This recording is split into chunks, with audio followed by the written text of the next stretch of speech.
Видео вашего с Ютуба, получается, на Твиче. И что? Подожди, стой. Одну секундочку. Одну секундочку. Какое видео наше ты видел на Твиче? Видео на Твиче я видел, когда вы с Пленом тоже общались, разговаривали. И О чем? о том, когда они наступали, получается, он был из... По-моему, они... Ну, артиллерия была, они то ли минометчики, то ли... То ли пулеметчики. Ну, непонятно с чего, но они стреляли по какой-то деревне. Вот. И он рассказывал, то есть... Ну, вы общались Да. по этому поводу.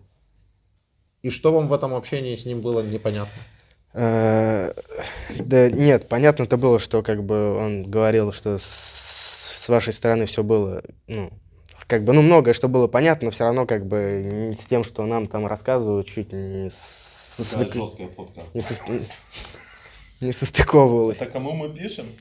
Не понял. Кому? Жена. С Екатерина. чем не состыковывалось? С нашими рассказами, которые нам рассказывали, с нашими новостями. То, что он рассказывал. То есть нам рассказывают, что вы прикрываетесь мирными, а тут он рассказывал, когда был в плену, что он якобы их заставляют стрелять по мирным деревням. Откуда? Возьми свет другой поставь, он чуть даст.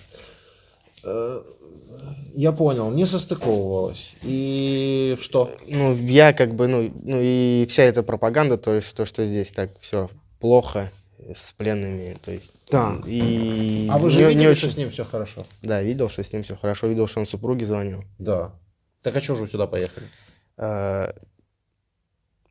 Как... Во-первых, мобилизация, а во-вторых, как бы, ну, чуть-чуть там все по-другому. Белгород обстреливают, там под Калугой сбили 2 беспилотника, и надо ехать. Так, стоп. Вы знаете, что у нас под запись, да, и Я для знаю, публикации что, видео, да. вы не против? Я не против. Вы не против. Максим, у меня к вам вопрос. Владимир, молчите. С кем вы хотите пообщаться? С Дмитрием или Владимиром? Или с обоими? Можно с обоими. Вот так вот.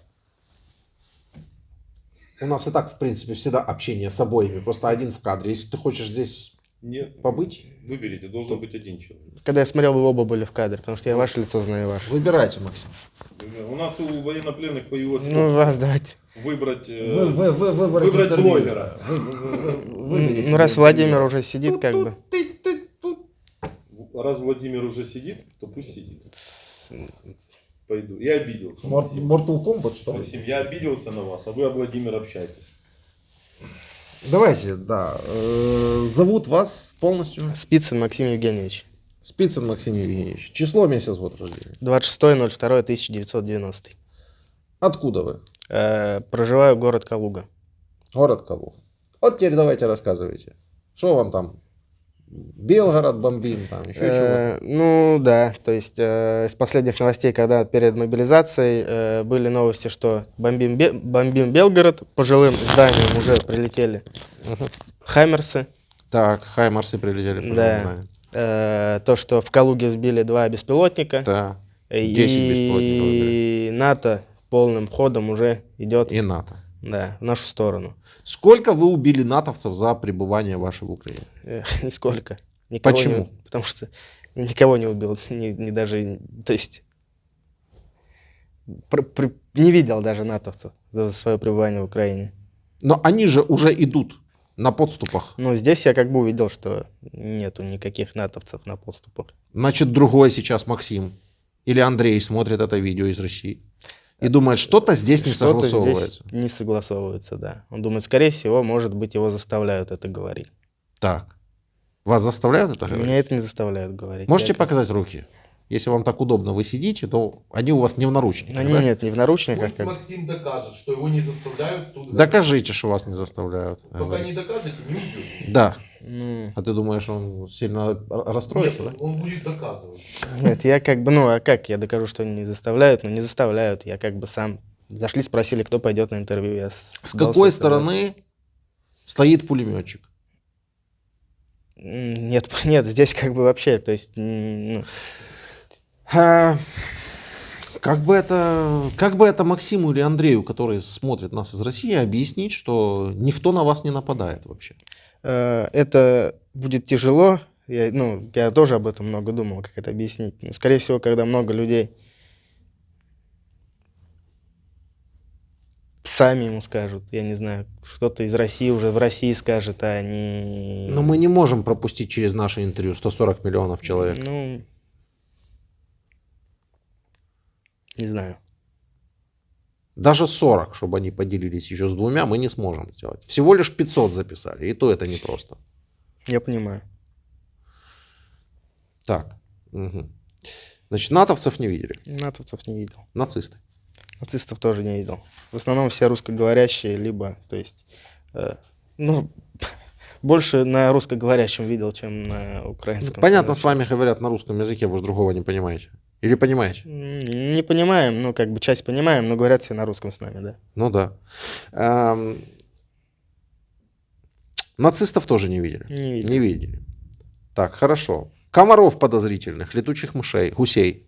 Никого не видели. Подозрительного никого здесь не было. Все были адекватные, то есть люди. Ну, вы знаете про зараженных гусей, которые выращены? Я слышал эти истории тоже. И про станции, и про гусей, и про... Слышал. И что вы можете об этом сказать? Ну, что это неправда. Может быть, они есть, я об этом не знаю, как бы, но я не видел. Не, биолаборатории, безусловно, есть. Ну, Они я во не всем видел. мире есть. В России они тоже есть. Возможно, да. Не, Не, в любом бы, случае, ну, как они бы есть. хорошо, если они там есть для вас, Которые занимаются разработкой лекарств. в том числе. Да, а вот гусей, тем более комаров, у нас зараженных нет. Но я тоже не видел. И если они есть, то почему они до сих пор никуда не полетели? Ну, вас же на полном серьезе об этом рассказывали, что они есть, да? Почему они вот за 9 месяцев никуда не полетели? Вопрос. Какой следующий вопрос? Белгород. Сколько в Белгород или вообще на территорию России чего прилетело, начиная до 24 февраля 2022 года со стороны Украины? Наверное, ничего не прилетало. Точно ничего не прилетало, могу вам сказать. Ну, Ну, это проверите. Ну, я вам говорю так, на будущее. Точно ничего не прилетало. Зачем Россия в таком случае вторглась вообще в Украину? Как говорят, помочь русскоязычному населению. Так.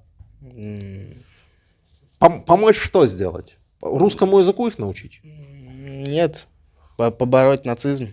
Так. А где вы видели нацистов, которые дома у себя сидят?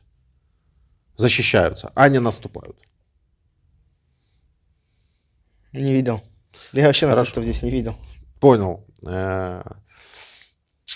Что вы можете сказать о помощи русскоязычному населению? Требовало ли оно так вашей помощи, и звало ли вас оно сюда, и просило ли оно действительно, чтобы вы им помогли? Я так понимаю, что нет. Вам показывали уже кадры освобождения Херсона? Да. Вам показывали, как встречают украинскую армию Да. местные жители? Когда они не под дулами российских автоматов? Показывали. Они их встречают как освободителей? Как освободители. Тогда вы в таком случае кто? Ну, тогда мы в таком случае, получается, захватчики. Или оккупанты? Или оккупанты. Слушайте, ну вы все понимаете прям? Ну, теперь я все... Нет, я много, как бы, я уже почти месяц в плену, и много уже... Вы уже почти что? месяц в плену находитесь. Ну, просто мы Ага. с разными людьми общались. до Понял. этого. Понял. Ну тогда расскажите про свой боевой путь, так сказать. Вас, во-первых, мобилизировали. Да. Вы взяли повестку, потому что вы думали, надо родину защищать. И надо... Родину надо ехать защищать в другую страну. Да. Понятно. Я уже понял, почему, всю подоплеку. Дальше вы едете. Мы едем, нас, получается, привозят изначально под Белгород. Якобы, ну, курс обучения провести. Так, После чего сажают... провели курс обучения? Нет, выдают обмундирование, сажают в КАМАЗы, везут куда-то сутки. В КАМАЗах. Сутки. Я ехал в КАМАЗе. Потом нас привозят... Ну, как мы поняли, это был Смоленск, под Смоленск, то есть там около 1000 километров. Там нам говорят, что обучение будете проходить все-таки не в За Белгороде. сутки вас покормили хоть раз? Нет, ели то, что у нас было, останавливали по дороге, так в магазинах покупали. Все-таки, ну, хоть это. Ну, да. Мгм, дальше.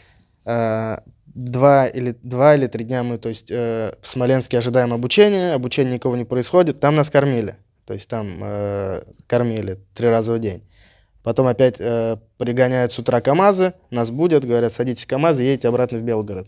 Мы передумали. Сажают в КАМАЗы, сутки мы едем обратно в Белгород. Привозят, получается, ночью у нас, ну, так, как я так понял, там пункт дислокации, как какой-то лагерь в лесу под Белгородом. Привозят, там уже, соответственно, нас заселяют, ну, как в большую палатку. Без кровати, просто, ну, пол деревянный. И, ну, типа, располагайте, завтра с утра будем разбираться. Мы расположились, с утра нам выдали старые бронежилеты, старые каски. Оружие выдали новое, 71 года, АКМы. Все, сказали, с следующего дня вы едете на... Оружие выдали новое 71-го Оно года? новое, на 71 года. Оно новое на 71-го? Да. В хорошем состоянии? Новое.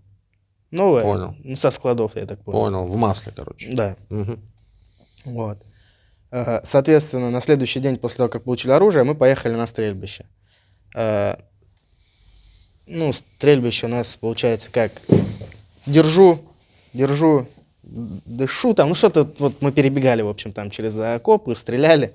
Что значит держу, дышу? Ну, там подходишь, ну, как бы я так понял, позицию там, один держу, другой там стреляет, другой уходит, третий, ну, что-то понял, типа да. такого. Там, ну, буквально, может, там народу было очень много, нас буквально там 3 часа ждешь, там полчаса мы там проходим позицию, потом собираемся, нам пристреливают, там идешь, отдаешь автомат, их пристреливают, и уезжаем обратно в лес, соответственно.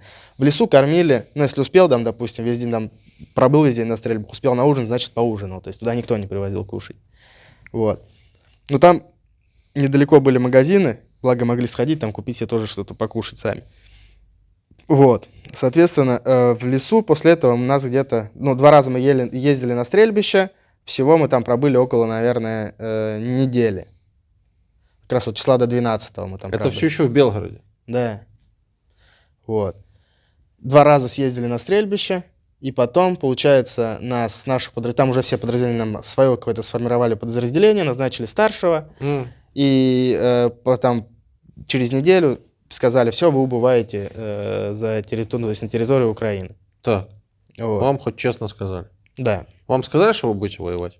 Ну, а как бы нам изначально, когда мы приехали, мы поняли, там уже общались с ребятами, уже многие уехали мобилизованные, уже понимали, что мы будем воевать, но нам не сказали, что мы будем не воевать, а сидеть, мы как бы не назову это воевать.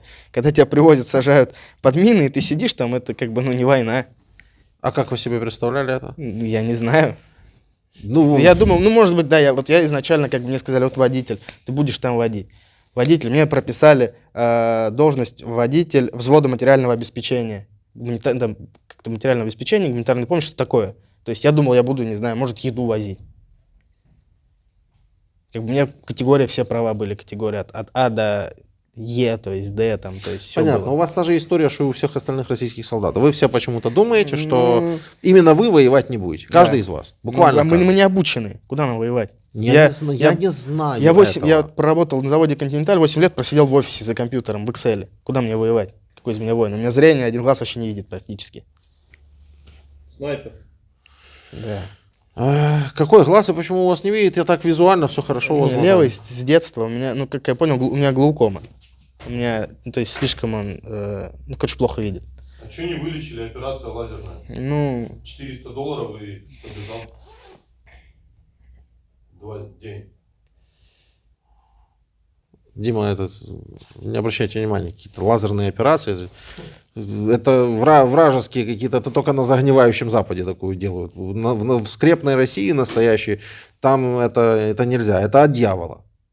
Церковь это осуждает. Что не смешно? Я пытаюсь разрядить обстановку. Да. Ну. в общем, ну, соответственно, нас дальше привезли на какой-то склад Да. ночью. Угу. Высадили, ну, как высадили, выгнали, там все вещи свои потеряли, кто что там, побросали. Это как? Я уже 3-й раз зеваю, но уже просто вы у нас сегодня уже последний, так что... как это? Побросали вещи? Ну, там нас подвезли, начался обстрел. Где это было? Это в районе, я так понял, деревни Коломичиха. Коломичиха. А область? Это Луганская область. Луганская. Да. начался обстрел, начали... Так Луганская уже область День Победы какой-то там уже праздновала. полгода назад. Не знаете ничего об Не. этом? Это я так, к слову. Ну-ну. Соответственно, мы в складе в этом переночевали. С утра, там, около 5-6 часов утра открыли ворота, типа, и всех повели в деревню. Вот как раз в Коломичиху, как раз уже. Потом я увидел, что это Коломичиха. Там нас разместили в одном из домов, ну, уже в таком там, то есть видно было, что эта уже деревня была под обстрелом, там уже стекол не было, то есть там все осколками посечено было. Разместили, сказали, что будете вы находиться здесь в запасе, там, ждать дальнейших указаний. В запасе. Да. Это якобы там... И понятно было, что уже на следующий день, может, через 2 дня, артиллерия стояла в этой деревне и стреляла. И периодически прилетала в эту деревню тоже. То есть там в огород, там рядом, там с домами, то есть падала. Там уже это... Я не знаю, что там именно за артиллерия, но стреляла такая мощная какая-то артиллерия, я не разбираюсь. Вот. Ну и, соответственно, в этой деревне мы провели... Я провел, наверное, около 1,5, может, чуть больше недель. Мы сидели в деревне. Нас, получается, кормили. Либо если приезжают с утра, дают кашу, значит, обеда не будет. Если приезжают в обед, могут не приезжать с утра, значит, будет обед. Если не приезжают, если приезжают с утра, обеда не будет. Если не приезжают, то будет обед. То есть вот так кормили. Кормили в основном рис и перловка. Неплохо. И, иногда вообще не приезжали. Скажите, пожалуйста, а где вас лучше кормят? Сейчас в плену или там тогда? Получается, что в плену лучше кормят сейчас. Хлеба нам вообще не давали, то есть, чтобы вы понимали, там хлеба не было. Вы в это, пожалуйста, не верьте. Я обращаюсь сейчас к россиянам. Там Белгород. НАТО уже под Белгородом стоит. Дальше. Дальше, соответственно, пробыли мы там 1,5 недели, у нас назначили какого-то старшего, еще одного, там якобы какой-то офицер в этой деревне разместился, и он стал уже группами отправлять куда-то всех, якобы на какой-то блокпост. Вы будете стоять на блокпосту. Угу. Соответственно, первые там 15, нас около 45 человек в доме было. Первых 15 человек отправили на блокпост, спустя там... наверное, 3 дня еще группа из 10 человек, как раз, в которую я попал, тоже якобы на какой-то блокпост. Соответственно, привозят нас не на блокпост, у нас приехала машина, Урал, по-моему. Нас загрузили в кузов с вещами, и уехали мы, как потом оказалось, это вот деревня Месожаровка. Снова Месожаров. Да. Мне кажется, мы со всеми уже переговорили с этой Месожаровки. Не совсем. Каждый, кто рассказывает, говорит, да там, слушайте, вообще нас там 5 человек было, а я уже с 10-м разговариваю. Нет, нас привезли всего оттуда, получается, 5. Но я вот попал, получается, я 1 день всего там пробыл. Тот, который был перед вами, тоже пробыл всего 1 день. Не, он пробыл 1 день на 5-й позиции, получается, как раз куда меня к нему отправили. А он до этого там был, то есть сама деревня Месожаровка, она, если, здесь, а позиций там было, то есть много, там постов много было. Да хрен там разберешься уже, да. Вот привезли нас, выгрузили 10 человек, и оказывается, ребята вот как раз стояли недалеко от этой деревни Месожаровки, и уже там было, наверное, 2 или 3 300-х, 1 200-й из тех 15 человек, которые увезли 3 дня назад. Мы поняли сразу, куда мы приехали, потому что пообщались с ними. При вас кого-то увозили, завозили, 200-х, 300-х? Нет, как раз вот мы со своими поговорили ребятами, потому что мы вместе провели, будьте здоровы, вместе провели уже как бы достаточно-таки много времени, как бы ребят все знали и поговорили. Они рассказали уже, что там 3 300-х и 1 200-й. Так это за все время? Нет, это вот за 3 дня, которых из наших, которых 15 человек увезли, уже из них. То есть это так это не дня. так много. Может быть. Бабы же еще нарожают, какая разница? И, соответственно, нас стали разводить по позициям. Вот офицеры.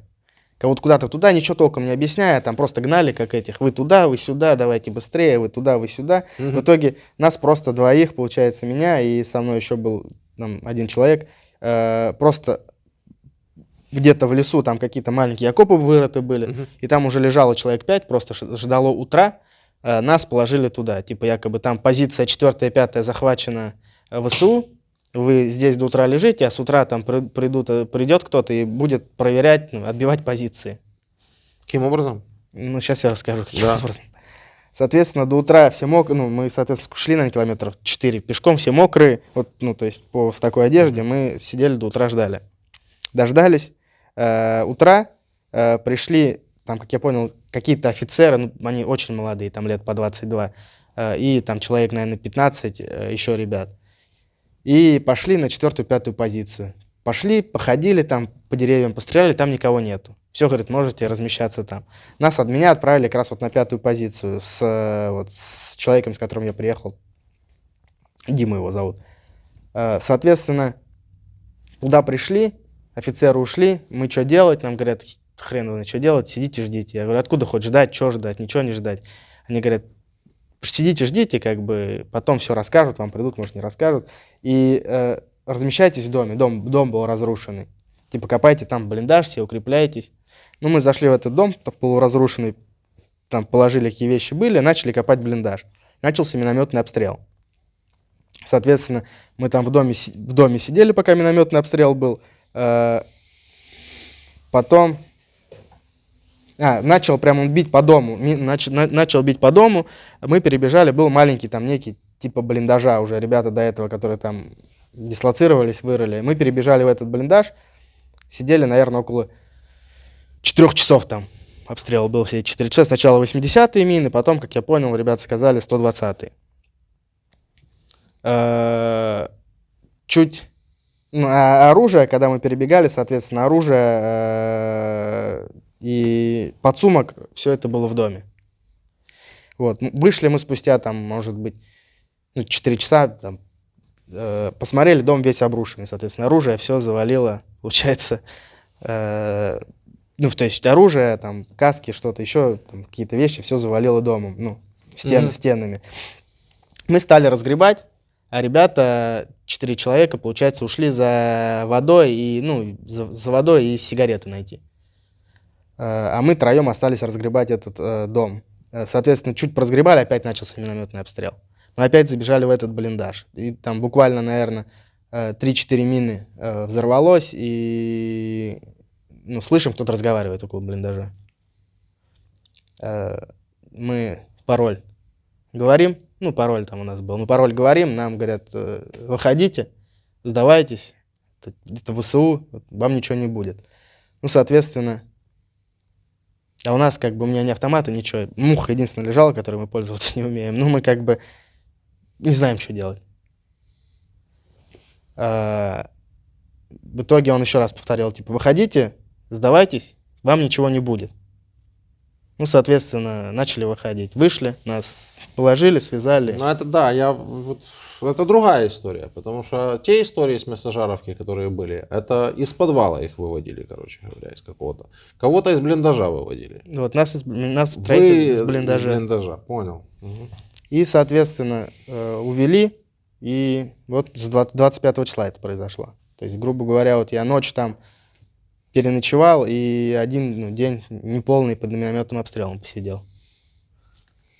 И подкоптер, когда лаги, он, получается, сбрасывал на нас пока мы в блиндаж не забежали. Об этой истории, когда там вашего расстреляли за беспредел, знаете? Я слышал, когда между собой они общались. А что это за такие взаимоотношения в российской армии? Там как-то очень непонятно все, какие-то, очень, очень непонятные отношения. Там очень много людей, я не знаю, то есть разных людей призывают, да? Да. Некоторые там, допустим, вот те же самые, которые, сами идут, допустим, зачем-то. И много кто пьет, то есть много пьющих людей. Да. Вот мы ехали, я лично видел там, то есть нас пока везли в Смоленск, у нас там 10 человек не просыхало. Пока везли из Смоленска, эти же 10 человек не просыхало. А как это так, военным людям дают горилку? Останавливаются в магазине, они покупают и пьют. Водку, извините. Останавливаются в магазине, они покупают и пьют. То есть такого, нет, чтобы кто-то... Там в лесу, вот, чтобы вы понимали, вот в этом лесу, где мы дислоцировались, я расскажу. Со стрельб приезжают, некоторые привозят с собой патроны. Там на стрельбы приезжают пьяные. Да. Понимаешь, пьяные приезжают, они берут там патроны в карманы, ночью они еще напьются там в лесу, начинают стрелять. Прибегает военная полиция и боится подойти. Я бы тоже боялся. И вот такие же люди потом едут, также не просыхая, едут на территории Украины. Так. Там они тоже найдут где, соответственно. Если он хочет найти выпить, он тоже найдет где выпить. Да. Вот, соответственно, там же они пьют. А что от пьяного человека ожидать? Все что угодно. Да. Поэтому, Все, что угодно они и вытворяют. поэтому они все что угодно и вытворяют. Мгм. Да, интересно. Это некоторые детали, которые, в принципе, нам не рассказывали. Такие не сильно важные, но все же. А вот еще отправили, нам даже не дали промедол. Ребята рассказывали, общались там между собой, у кого там был промедол, некоторые там кололи его просто себе, чтобы там какое-то удовольствие получать. То есть там наркоманы были, они кололи. Есть удовольствие, да, от Я не промедола? знаю. Нам не выдали даже, чтобы с собой, если нас будет там кого-то там подстрелят, я не знаю, осколком, даже не было, чтобы вколоть обезболивающего. А те, которые себе кололи для удовольствия. Ну, ребята рассказывали, якобы, ну, там, что-то они вроде чувствовали, хрен его знает. Это вот опять же, я там же все с ребятами в этой массажаровке, я там с ними полдня провел, эти вот все то, что там кто-то кого-то расстрелял, кто-то там колол промедол, кто-то там пил не просыхает, то есть это все оттуда. То, что офицеры там сидят, у них там и сигареты, и вода, и там этими калиматами обиты стены, в их выкопанные там рядовыми бункере. А у пацанов даже нет калимата, чтобы поспать, постелить, ну, спальник положить на него. То есть это все там говорят. Я как бы только понял, я сразу понял, еще когда нам выдали старые броники с чеченской войны, там, не знаю, с чеченской, с какой-то на кожаных ремешках. Такие с двух сторон, знаете? Ну, С магазином, да, вот здесь да, под магазином да, у них да. это. Вот такие броники выдали. Вы так себе представляли российскую армию? Нет, конечно. Но на парадах-то оно по-другому. На парадах, ну, конечно, все по-другому. А так я вообще не ожидал. Вот когда мы пришли получать вооружение, во-первых, нас прокатали 5 дней в Смоленск обратно просто так. Ну, это я понял, что вам не сильно понравилось. эта Это поездка, ну, да. вообще это какая-то странная была ерунда. А потом просто выдали старое вооружение. Потом я поменял это вооружение. Потом я привезли новое вооружение. Я ходил, долго ругался. Мне выдали другой бронежилет, новый, 22 года. Но он весил 26 килограмм. Кто сказал, что будет легко? 26, я, то есть, 60 килограмм. Я вижу. Беру да. автомат, беру магазины, 4 магазина, и одеваю на себя бронежилет 26 килограмм. У меня есть какие-то еще личные вещи, там, ну, я бушлат, там, потому что это все было еще как бы не очень холодно. Я вот если с этим рюкзаком падал, то я не мог встать. Зачем вам вставать? Да. А как вы думаете, зачем российским военным рассказывают о том, что в плену здесь издеваются и все такое прочее? Какая цель? Я думаю, чтобы, может быть, если, ну, когда меняют, может быть, чтобы не дошла информация, я не буду Нет, утверждать. не то направление, нет, не то. Я Ну, только... давайте подумаем, чтобы я за вас просто не отвечал. Вот российским военным все время рассказывают о том, что в плен попадать нельзя, тут издеваются, в общем, тут там, в общем, все нехорошие вот эти вот люди, пытки и все такое прочее. На самом деле мы знаем, что это как раз-таки происходит у вас, но это ладно, это убираем. Зачем российскому солдату вот постоянно втюхивают эту информацию? Причем массированно. Причем еще и из России. Вот. Ну, я только думал для того, чтобы как бы... Ну, я понимаю, что это для того, чтобы вот когда мы там стояли, у нас была у одного из троих граната. Так, Он взял гранату, так. говорит, а у всех-то, ну, допустим, у меня 2 детей, жена. Да. Я ему говорю, подожди. Ну, малого тоже, который до этого был на интервью, тоже, он говорит, подожди. И в итоге, ну и вроде как бы решили не подрываться. Так, ну, мы бы просто подорвались, как бы это ничего бы как бы не дало бы, ну, никому. Ну, кроме как то, что... Это я понимаю. А для чего это? Ну, не знаю для чего. Ну так для того, чтобы, видимо, вы как раз-таки подрывались. Может быть. А знаете почему? Нет человека, нет проблемы. А вы теперь проблема для России. Да? Понимаете, что вы теперь для них проблема? Да. Вас из плена как-то надо забирать. Да. Чтобы забрать из плена вас, нужно отдать кого-то из наших. А этого они прям сильно не хотят. Это для них прям смертельно кого-то из наших из плена. Вот поэтому они не хотят, чтобы вы попадали в плен. А чтобы вы не попадали в плен, вам рассказывают всякую чепуху про пытки. Чтобы вы подрывались. Может быть. Им было бы проще, если бы вас уже не было. Все. Фу. Погиб Максим, да и, как говорится, да. А так вот как есть. Понимаете? Но вы же там в России, когда смотрите, вы же ни в коем случае не подумайте поверить Максиму. Конечно, нет. Потому что, конечно, Скобеева, Соловьев, там, Симонян, они лучше знают. А для того, чтобы лучше им знать, им надо... Они обязаны лучше знать, потому что им тогда платят неплохие деньги, а их дети учатся, например, в Европе где-нибудь или в Америке. Да. Вот так? Да? Дачи у них в Европе, в Америке есть. Да. На машинах они российского автопрома почему-то не ездят. Если там все так плохо, что же они тогда покупают машины? Французские, итальянские, немецкие, японские. Корейские, в конце концов. А не Ладу, Калину. Комфорт. Из-за комфорта, наверное. Хотят комфортно жить. Не, ну так ну все, что с Запада, оно плохое. Нет. А все, что их окружает, начиная от, извините, трусов до телефона и машины, оно все из Запада. Что ж такое? Где сбой в концепции? В головах. Так проблема в том, что вы, Максим, поверили им, этим самым пропагандистам, которые тупо живут и живут хорошо. И пошли сюда. Могли же погибнуть. Мог. За что? Ну, за что? Непонятно. Ну, как это непонятно? Непонятно. Ни за что. Ну, как это? Задачу Соловьева. Ну да. Ну, логично или нет? Ну, он-то же не воюет. Вот мне говорят, вот ты там пропагандист, там, то все. Так я не пропагандирую войну. У меня такого нет. У меня контрпропаганда, ну, вынужденная просто. Потому что с вашей стороны рассказывают, что тут нацисты какие-то и натовцы. Вот мне приходится у пленных вот спрашивать, видели они их или нет. Где ж тут пропаганда? Я что, кого-то призываю идти погибнуть где-то или что? Нет. Или вторгнуться в чужую страну кого-то призываю. Или кричу, это священная война. Вы слышали этого сумасшедшего? Не слышал. Ну как это? Охлобыстин на Красной площади кричал. Это священная война. Не слышал. Ой, да. Блин, жалко сейчас долго его искать. Я его нигде не сохранял. Ну, я бы поставил. Ну, вот народ поставили. Ну, правда, народ как поставили? Его свезли.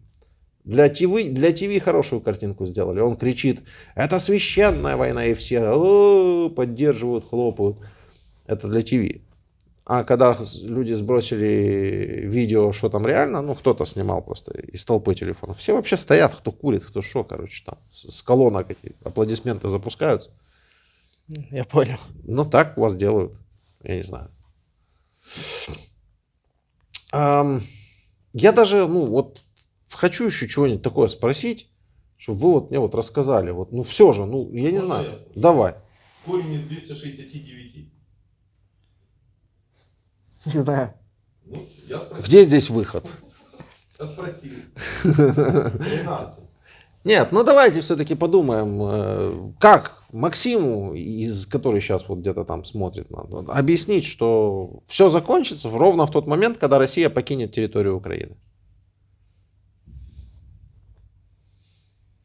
Это надо. Я не знаю, как это объяснить Максиму.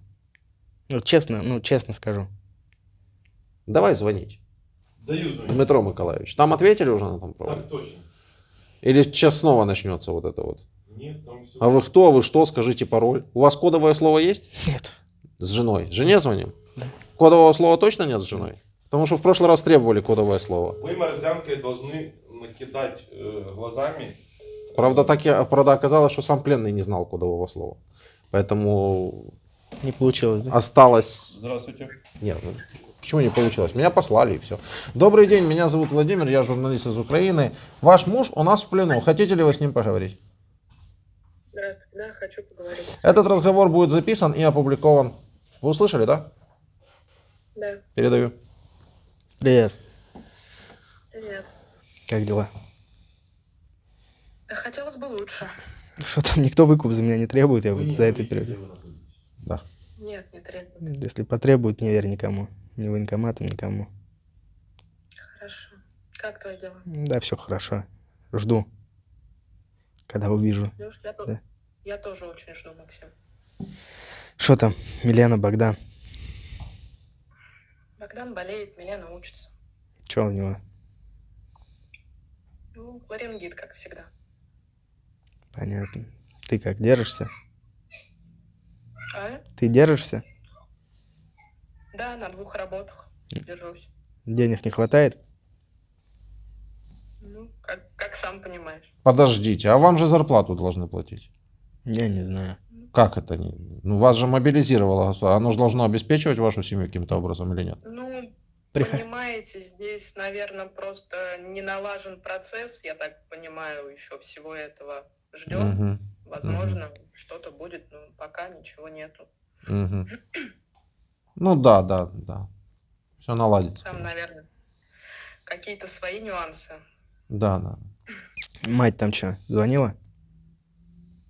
Мама, когда звонила, приезжали. Они в Калугу приезжали? Да, Что говорят? говорят, картошки, яиц, морковки привезли. Все хорошо, говорят. Понятно. У меня тоже все нормально. Кормят нас, то есть поют, и водой в туалет водят, то есть все у нас отлично. Ну, Мгм. надеюсь, что скоро поменяют. Надеюсь, что скоро Чуть-чуть поменяют. Мне кажется, вы в кадр не попадаете. Вы Да. нормально разговариваете с женой. Чуть-чуть подождать, надеюсь, и осталось, да? Ну, не знаю. Я думаю, недолго. Хорошо бы. А сколько вы в плену? Уже. С 25-го. 20, ну, около 20 дней. Мгм. Они знали, что вы в плену? Один раз дал мне позвонить один человек. Мгм. Значит, знаю. Да. Вы там доказали, что вы военнопленный? А, Ваша жена? Да, кстати, по поводу того, что ты связывалась, куда-нибудь обращалась, что там сказали? Что вообще говорили, что-нибудь не говорили?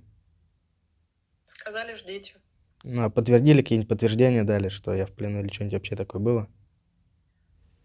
Ответили на письмо, что рассматривают наше обращение по поводу тебя.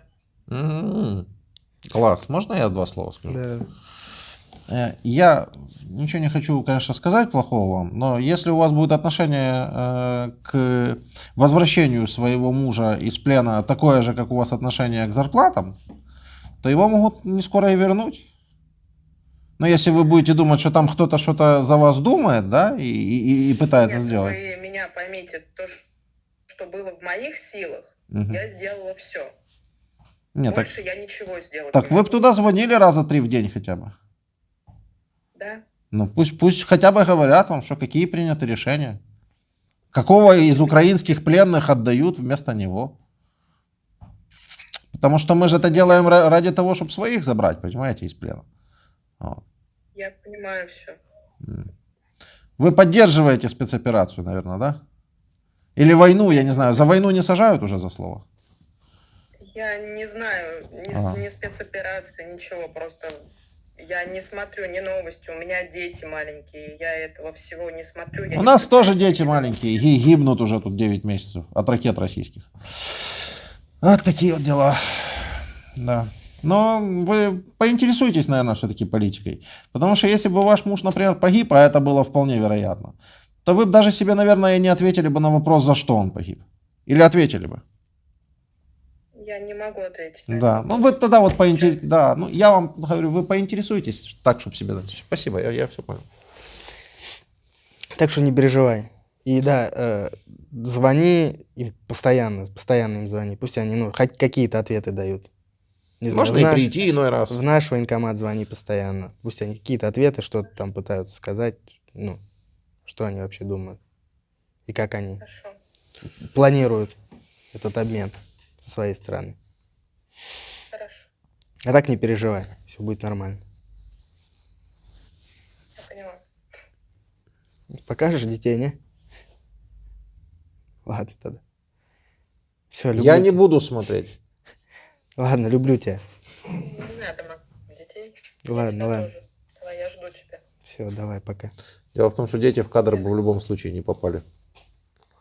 Ну, спасибо, что не показала, если что. Потому что пришлось бы вырезать. Вырезать детей. Мне уже навалили за этот комментарий. Дмитрий, аккуратнее с фразой «вырезать детей». Помнишь, я такое сказал? Ну, ты можешь. Ну, имелось в виду Монтируй. Фрагмент. фрагмент из видео удалить, но там же вырезали этот кусочек и понеслось. Журналист предлагает вырезать детей. Да, без проблем.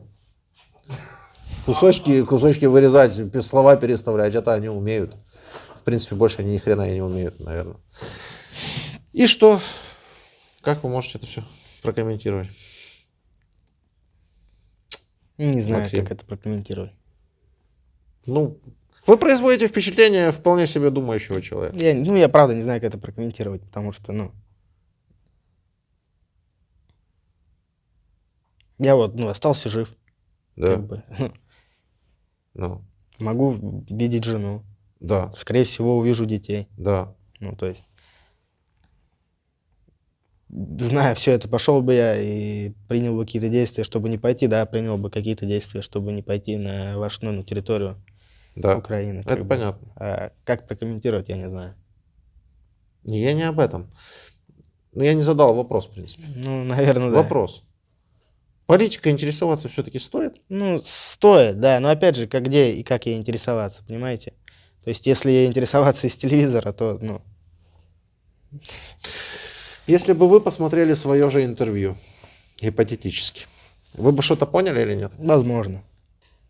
Ну вот и интересуйтесь на нашем канале хотя бы. Я У говорю, нас тут помимо интервью еще иной раз есть просто стримы какие-то, блоги, мы записываем, что-то объясняем, рассказываем. Есть телеграм-канал, в котором публикуется просто в день по 10, по 15, по 20 новостей в зависимости от дня по текущим событиям. Тоже можно интересоваться, смотреть. Да есть куча на самом деле ресурсов, которые можно смотреть и сравнивать. У вас и русскоязычные неплохие ресурсы есть, в принципе. есть. Они, конечно, не в России все находятся, потому что нельзя. Но они есть. Обязательно буду смотреть, если... Да, спасибо. Спасибо. Другого я не могу сказать. Что я могу сказать? Мгм. Подписка, лайк. Комментарий, комментарий, звоночек. да. Передайте что-нибудь другим россиянам, это у нас традиционно. Ребята, думайте прежде всего, думайте.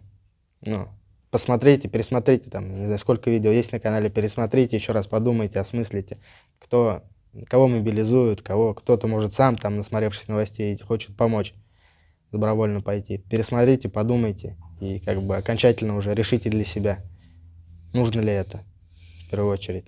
Вам идти из своей страны куда-то, кого-то освобождать непонятно, насмотревшись новостей.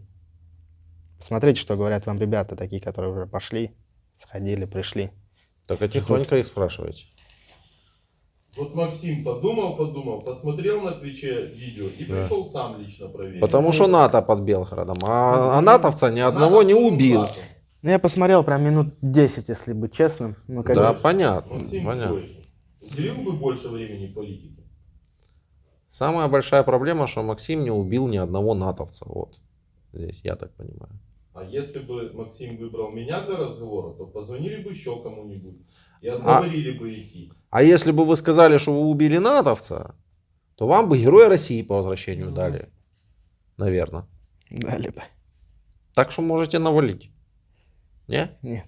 Дима, ну иди поговори. Не Ты. хочу, я обиделся. Пошел ты.